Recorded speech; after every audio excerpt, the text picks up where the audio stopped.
혹시 이런 경험 있으세요?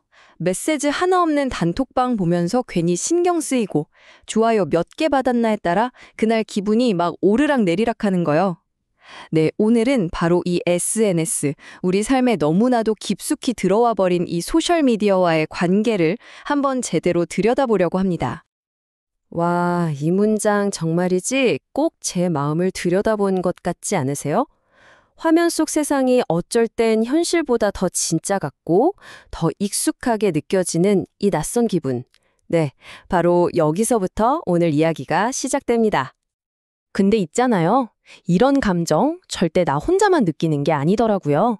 우리나라 20대, 30대의 모바일 SNS 이용률이 무려 90%를 훌쩍 넘는데요. 이건 뭐 거의 우리 모두가 이 거대한 디지털 세상 안에 살고 있다는 얘기나 마찬가지인 거죠. 자, 그래서 첫 번째 파트에서는요, 우리가 스스로를 가두고 있는 보이지 않는 감옥에 대해 한번 이야기해 볼까 해요. 이 끊임없는 연결이라는 게 대체 어떻게 우리를 불안하게 만들고 또 끊임없이 남과 비교하게 만드는지 그 속을 좀 들여다보겠습니다. 자, 한번 보세요. 이 중에서 몇 개나 해당되세요?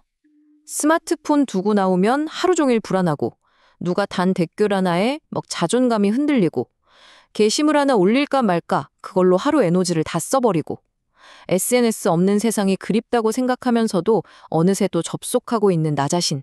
어떠세요? 아마 많은 분들이 내 얘긴데? 하면서 고개를 끄덕이고 계실 것 같아요. 이게 근데요, 더 이상 20대, 30대만의 얘기가 아니에요. 40대, 50대도 70% 이상이 SNS를 쓰고 있고요. 심지어 전체 사용자 중에서 많게는 20%가 중독 수준이라고 하니까 와, 이건 진짜 우리 사회 전체가 같이 고민해야 할 문제가 된 거죠. 자, 그럼 여기서 한 걸음만 더 깊이 들어가 볼게요. 우리가 맨날 중독 하는데 대체 중독이라는 게 뭘까요? 특히 이 소셜미디어 중독은 과연 어떤 모습인지 그 실체를 한번 제대로 파헤쳐 보겠습니다. 전문가들은 중독을 딱 세 가지 신호로 설명하더라고요. 첫 번째는 갈망. 아, 그거 안 하면 진짜 못 견디겠다 싶은 거요. 두 번째는 내성. 점점 더 강한 자극을 원하게 되는 거죠. 그리고 마지막이 바로 금단. 억지로 안 하려고 하면 막 불안하고 초조해지는 거. 이 세 가지가 딱 나타나면 아, 이게 중독이구나. 이렇게 볼 수 있다는 겁니다. SNS 중독도요, 얼굴이 하나가 아니에요. 크게 보면 세 가지 유형이 있대요. 첫째는 그냥 콘텐츠 자체가 너무 재밌어서 계속 보게 되는 시청각 중독. 둘째는 뭐랄까, 딱히 볼 게 없어도 그냥 습관처럼 앱을 켜는 행위 중독. 마지막으로 좋아요나 댓글 같은 다른 사람의 인정에 목마른 관계 중독. 되게 복합적이죠. 여러분은 이 중에서 어디에 제일 가까우신 것 같으세요? 자, 근데 여기서부터가 진짜 흥미로운 지점이에요. 이 모든 행동들이요, 사실은 우리가 SNS를 너무너무 사랑해서가 아니라는 거예요. 오히려 우리가 무언가로부터 필사적으로 도망치고 있기 때문에 나타나는 거라는 거죠. 그럼 대체 뭐로부터 도망치는 거냐? 바로 공허함입니다. 이 자료의 핵심 통찰인데요. 우리가 느끼는 그 중독의 아주 깊은 뿌리에는 이 텅 빈 마음, 공허함이 있다는 거예요. 생각해보면 그렇잖아요. SNS에 빠져있는 그 순간만큼은 스트레스도 있고 외로움도 있는 것 같으니까요. 하지만 그게 결국은 아주 잠시뿐인 거짓된 열정이라는 거죠. 저는 이 문장이 모든 걸 말해준다고 생각해요. 진짜 문제는 우리가 그 공허함을 고요함으로 바꾸지 못하는 데 있다는 거. 텅 빈 시간을 못 견뎌서 자꾸만 자극적인 SNS로 그걸 채우려고만 하는 거죠. 어쩌면 그 텅 빈 시간이야말로 온전히 나 자신과 마주할 수 있는 가장 소중한 시간일 수도 있는데 말이에요. 자, 그럼 진단은 나왔습니다. 그럼 처방은 뭘까요? 다행히도 이 자료에서는 아주 명확하게 3단계짜리 처방전을 딱 제시해 줍니다. 한번 따라가 보시죠. 1단계는 바로 SNS와의 관계를 완전히 새로 쓰는 겁니다. 중독에서 활용으로 바꾸는 거죠.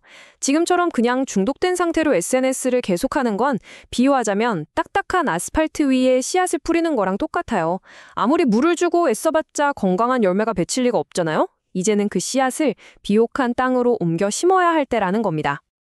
보시면 아시겠지만 왼쪽처럼 SNS에 질질 끌려가는 삶과 오른쪽처럼 내가 SNS를 주도하는 삶, 이건 정말 하늘과 땅 차이죠. 강박적으로 확인하고 끊임없이 남과 비교하면서 피곤해하는 대신에 내가 필요할 때 뚜렷한 목적을 가지고 사용하면서 내 삶에 집중하고 통제감을 되찾는 것. 이게 바로 활용의 핵심인 거죠. 그럼 뭘 해야 되냐? 여기 아주 구체적인 행동 지침들이 있어요. 지금 당장 시작할 수 있는 것들이죠. 예를 들면 일주일에 딱 하루 SNS 단식의 날을 정하는 거예요. 아니면 밤 10시 이후엔 절대 보지 않겠다. 이렇게 시간을 정하는 거죠. 이런 작은 규칙 하나만으로도 정말 놀라운 변화가 시작될 수 있습니다.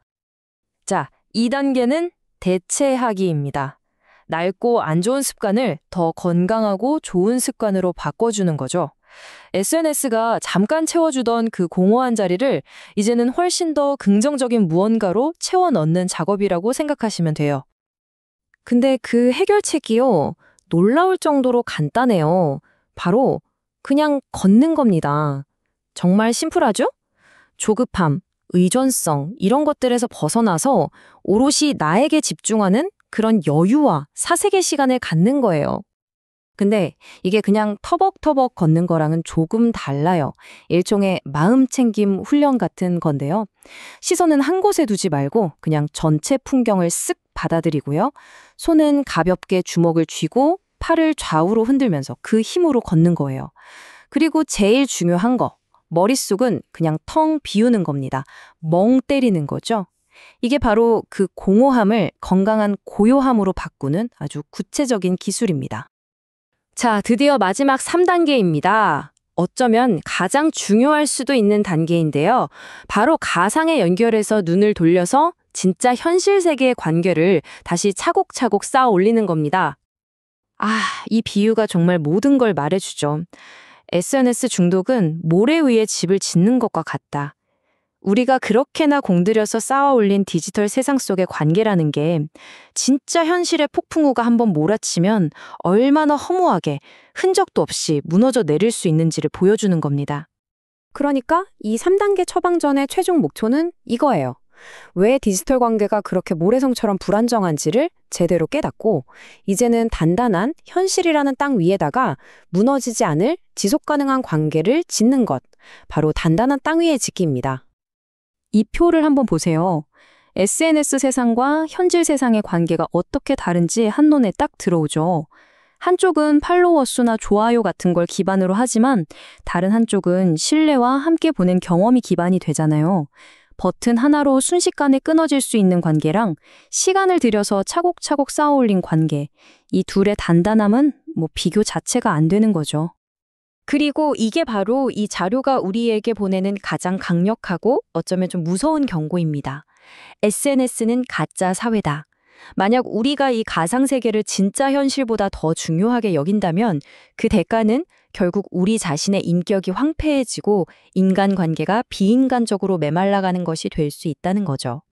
생각해보면 우리는 그동안 보이지 않는 디지털 정원을 가꾸는데 정말 많은 시간과 노력을 쏟아부었어요. 그쵸? 하지만 진짜 중요한 질문은 이게 아닐까요?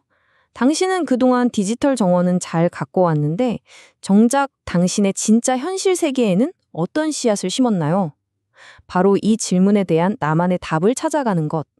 그게 바로 오늘 이 이야기가 우리에게 던지는 진짜 시작점이 아닐까 싶습니다.